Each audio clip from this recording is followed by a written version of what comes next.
One feature of this course this year I'm going to try to stick with is doing lectures on video, which you can play back and listen to either the entirety or parts of.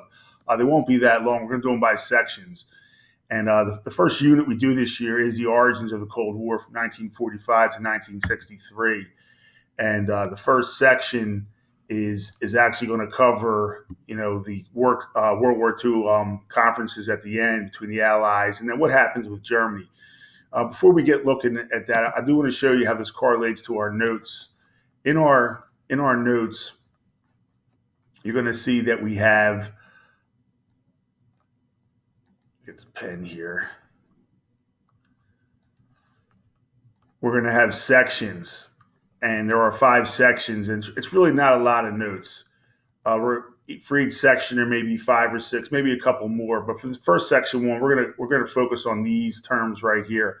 I may talk more, to explain, but that doesn't mean that stuff is going to be covered on any type of quizzes we have. Anything that I'm going to cover on an assessment will come from these slides. So just to begin here, we talk about World War II ending and the Cold War beginning. Just put that down there. So a very simple definition of the Cold War is it's a conflict between the United States and the Soviet Union where they never actually fight each other. It's more of a competition over a variety of things, which we'll get into. But today we just want to look at what the origins of the Cold War is. We want to go back and look. And one of the things towards the end of the World War II is going to end in August of 1945. So in April, the United Nations was created, and what I mean by created was the charter was written. They met in New York City, and they decided to formalize what we now know as United Nations. The first part of it is the General Assembly. Okay, every nation in the world gets to every nation in the world gets to have a vote in the General Assembly, but the real power is going to be in the Security Council here. The Security Council is made up of the 5 most powerful nations at the end of World War II: the United States, Great Britain, France, Russia/Soviet Union, and China. They have something called the veto power, and veto power just means that if any one of those 5 decides that they're going to say no or veto an action, the UN can't use military force. So we're going to talk about the Security Council as we go on in this course because it's still around today, and it is very, very important.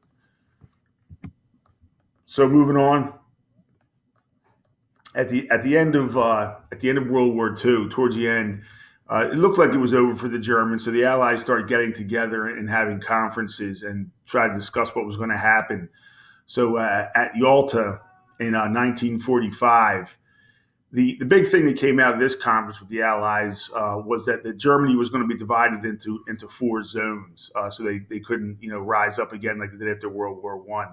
The other key part of it also was going to be that Stalin agreed to give free elections in Eastern Europe and also to help the Americans in their war against the Japanese. So this is going to be a big focus of this unit coming up now.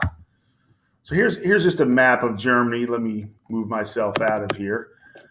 Germany, as you see, is going to be divided into 4 sections. Here's the British, okay, the French, the American, and then the Russian sector over here in East Germany.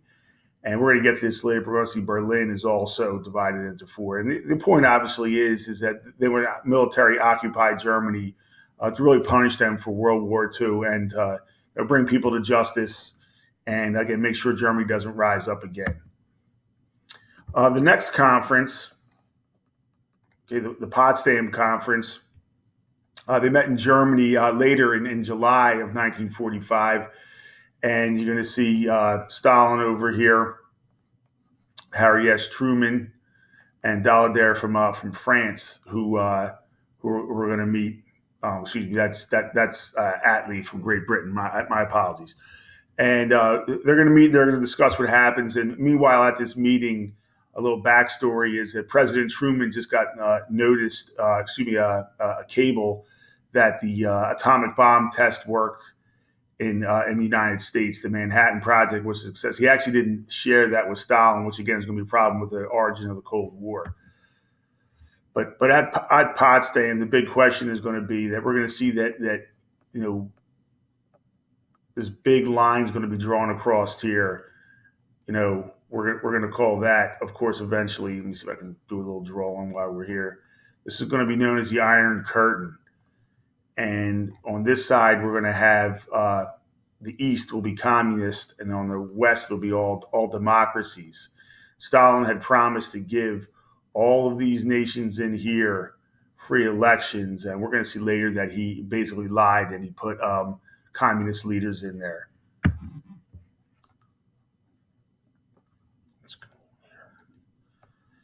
So let me get rid of that there. We're all learning as we're doing this. No big deal. Get rid of those lines there. So at this Potsdam Declaration, the Allies basically told the Japanese that they better surrender, or they're going to be hit with utter annihilation. The Japanese didn't know that we had the atomic bomb. They didn't even know what the atomic bomb was. But basically, it told the Japanese that they had to surrender or be destroyed, and the Japanese are going to say no. And we're hoping to get the Russians to help in the defeat of this. So at this declaration, the ultimatum was called for. Like I said, the Japanese are going to just ignore it. Basically, the Soviet Union wasn't really invited to this meeting because they haven't really declared yet the war against the Japanese. And by the way, there's going to be videos in these slides. It's not necessary for you to watch them. If you are interested in learning more, you're going to see. You can click on the video to watch or click on more information to learn more about a particular subject. But again, this class is more about the big ideas. But if you are interested in history, you can get some information from these clicks here.